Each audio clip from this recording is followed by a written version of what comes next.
नमस्कार दोस्तों, आइए जानते हैं बिहार के सभी 38 जिलों की आज की ताजा बड़ी और महत्वपूर्ण खबरों को। लेकिन उससे पहले वीडियो को लाइक कमेंट जरूर करें और साथ यह भी बताएं कि आप इस वीडियो को किस जिले, शहर या गांव से देख रहे हैं। बिहार के 14 जिलों में मौसम विभाग का अलर्ट, ठंड के साथ बारिश और घने कोहरे की चेतावनी। बिहार में मौसम यू टर्न लेने वाला है। राज्य में अगले 2 दिन के लिए मौसम विभाग ने येलो अलर्ट जारी किया है। इस दौरान ठंड के साथ बारिश और घने कोहरे की चेतावनी जारी की गई है। विभाग की माने तो 2 से 4 डिग्री सेल्सियस तक की गिरावट हो सकती है। नीतीश सरकार का बड़ा फैसला, बिहार में 25 नए कारखानों के लिए बियाड़ा ने आवंटित की जमीन। बिहार को इंडस्ट्रियल हब बनाने के लिए बियाड़ा ने 25 नई औद्योगिक इकाइयों को 12.5 एकड़ जमीन और शेड आवंटित किए हैं। उद्योग सचिव कुंदन कुमार की अध्यक्षता में हुई बैठक में 168.52 करोड़ रुपए के निवेश प्रस्तावों को मंजूरी दी गई। बिहार में 1,70,00,000 परिवारों को बिजली बिल नहीं देना पड़ रहा है, उप मुख्यमंत्री ने किया दावा। 2005 से पहले गांवों में 5 घंटे भी बिजली नहीं मिलती थी। आज 24 घंटे बिजली आपूर्ति हो रही है। 125 यूनिट तक बिजली मुफ्त दी जा रही है। राज्य के लगभग 1,90,00,000 परिवारों में से 1,70,00,000 परिवारों का बिजली बिल शून्य आ रहा है। क्लिनिक चलाएं या सरकारी नौकरी करें, नीतीश सरकार ने दी बड़ी चेतावनी। बिहार में स्पेशल कमेटी तैयार। बिहार सरकार ने नीतीश कुमार के निर्देश पर सरकारी डॉक्टरों की निजी प्रैक्टिस रोकने के लिए डॉ. रेखा झा की अध्यक्षता में कमेटी बनाई है। ये टीम स्वास्थ्य व्यवस्था के विभिन्न पक्षों को ध्यान में रखते हुए एक संतुलित और व्यावहारिक नीति का मसौदा तैयार करेगी। बिहार सरकार ने एआई से पकड़ी टैक्स चोरी। अब जमीन मालिकों से होगी 31 करोड़ की वसूली। बिहार के कई जिलों में एआई के जरिए जमीन की रजिस्ट्री के दौरान टैक्स की चोरी का मामला उजागर हुआ है। अब निबंधन विभाग की ओर से जमीन के मालिकों से 31 करोड़ रुपए की वसूली का आदेश जारी कर दिया गया है। विधवा महिलाओं को बिहार सरकार का बड़ा तोहफा। पहले इस योजना के तहत विधवा महिलाओं को बिहार सरकार 400 रुपये प्रति माह की पेंशन देती थी, लेकिन बिहार सरकार ने साल 2026 में इस राशि को बढ़ाकर 1,100 रुपये प्रति माह कर दिया है। इस योजना का लाभ वो महिलाएं ले सकती हैं। बिहार में चुनाव से पहले बने आयोग 8 महीने बाद भी निष्क्रिय, सरकार की मंशा पर उठे सवाल। नीतीश सरकार द्वारा 2025 चुनाव से पहले गठित कई आयोग जैसे उद्यमी, युवा और नागरिक परिषद 8 महीने बाद भी निष्क्रिय हैं। नियुक्त अध्यक्षों और सदस्यों को न तो बुलाया गया है और न ही कोई कार्य योजना मिली है। बिहार में अब 8वीं पास भी बन सकेंगे बस कंडक्टर, सरकार ने बदला सालों पुराना नियम। बिहार में नौकरी और स्वरोजगार की तलाश कर रहे युवाओं के लिए एक अच्छी खबर आई है। अब बस कंडक्टर बनने के लिए आपको 10वीं पास होने की जरूरत नहीं है। बिहार परिवहन विभाग ने एक बड़ा फैसला लेते हुए शैक्षणिक योग्यता को घटा दिया है। बिहार में 10 लाख की प्रॉपर्टी खरीदने बेचने से पहले पैन अनिवार्य, रजिस्ट्री रुकने का भी मंडराया खतरा। बिहार में 10 लाख से अधिक संपत्ति की खरीद फरोख्त में पैन अनिवार्य कर दिया गया है। अपर आयकर रूपेश अग्रवाल ने नियम पालन पर जोर दिया है। साथ ही कहा है कि इससे टैक्स चोरी रोकने के लिए सख्त मॉनिटरिंग की जाएगी। सरकारी डॉक्टरों की निजी प्रैक्टिस पर रोक, नीतीश सरकार ने बनाई उच्च स्तरीय कमेटी। दलालों पर कसेगा शिकंजा, विशेष निरीक्षण दल करेगी अस्पतालों की जांच। बिहार में सरकारी अस्पतालों की स्वास्थ्य सेवाओं को बेहतर और पारदर्शी बनाने की दिशा में राज्य सरकार ने बड़ा कदम उठाया है। सरकारी चिकित्सकों की निजी प्रैक्टिस पर पूर्ण रूप से रोक लगाने के लिए स्वास्थ्य विभाग ने नई नीति बनाने की प्रक्रिया शुरू कर दी है। धान खरीद में धांधली। बिहार में सिस्टम की खामी का बिचौलिए उठा रहे फायदा। किसानों को नुकसान। बिहार में धान खरीद का लक्ष्य 36.85 लाख टन है, जिसमें से 18.76 लाख टन की खरीद हो चुकी है।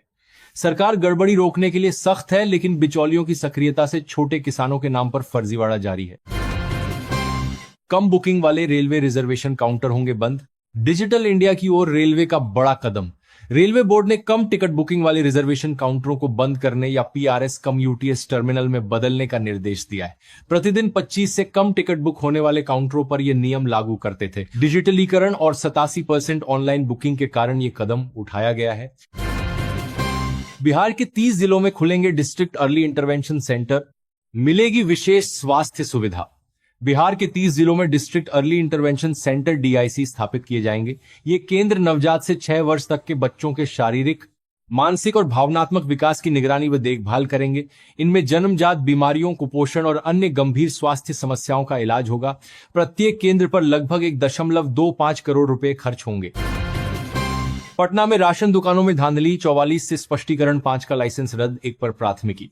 पटना में 3040 पीडीएस दुकानों में से 2586 की जांच हुई, जिसमें 110 में अनियमितता पाई गई। 44 दुकानदारों से स्पष्टीकरण मांगा गया, 5 के लाइसेंस रद्द हुए और 1 पर प्राथमिकी दर्ज हुई। डीएम ने अनियमितताओं पर सख्त कार्रवाई के निर्देश दिए। सैन्य बल में भर्ती होने के बाद 10 वर्ष सेवा जरूरी, सीएसएफ की नौकरी छोड़ने पर नहीं मिलेगी जमानत राशि, कोर्ट का आदेश। दिल्ली उच्च न्यायालय ने अपने एक आदेश में स्पष्ट किया कि केंद्रीय सैन्य बल में नियुक्ति पाने वाले जवान को कम से कम 10 साल सेवा देना जरूरी है। इससे पहले नौकरी छोड़ने वाले को जमानत राशि वापस नहीं लौटाई जाएगी।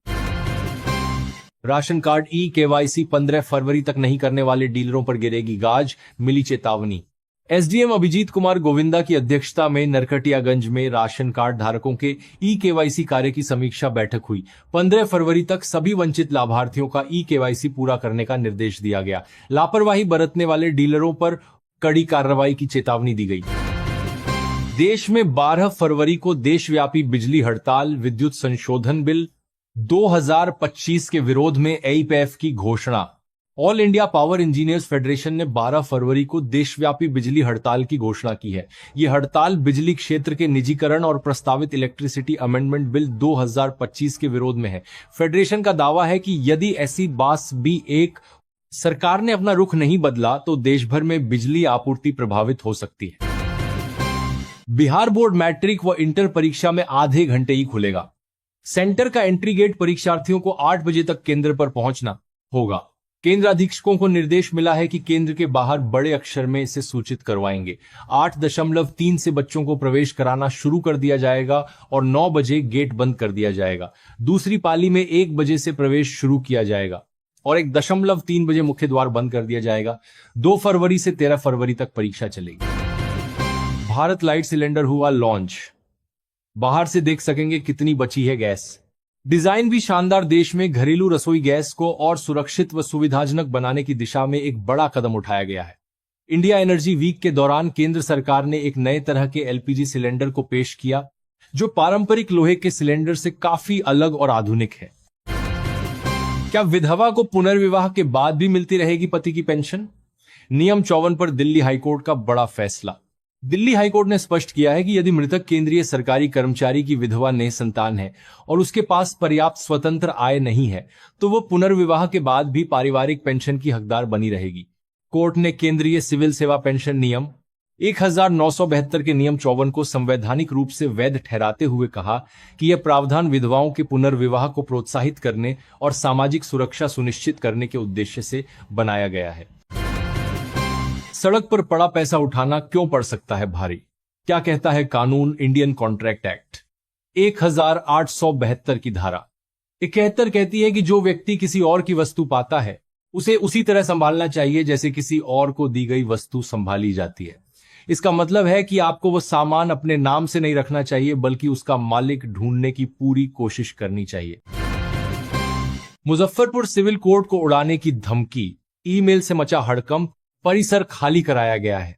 मुजफ्फरपुर सिविल कोर्ट को बम से उड़ाने की धमकी मिलने के बाद हड़कंप मच गया।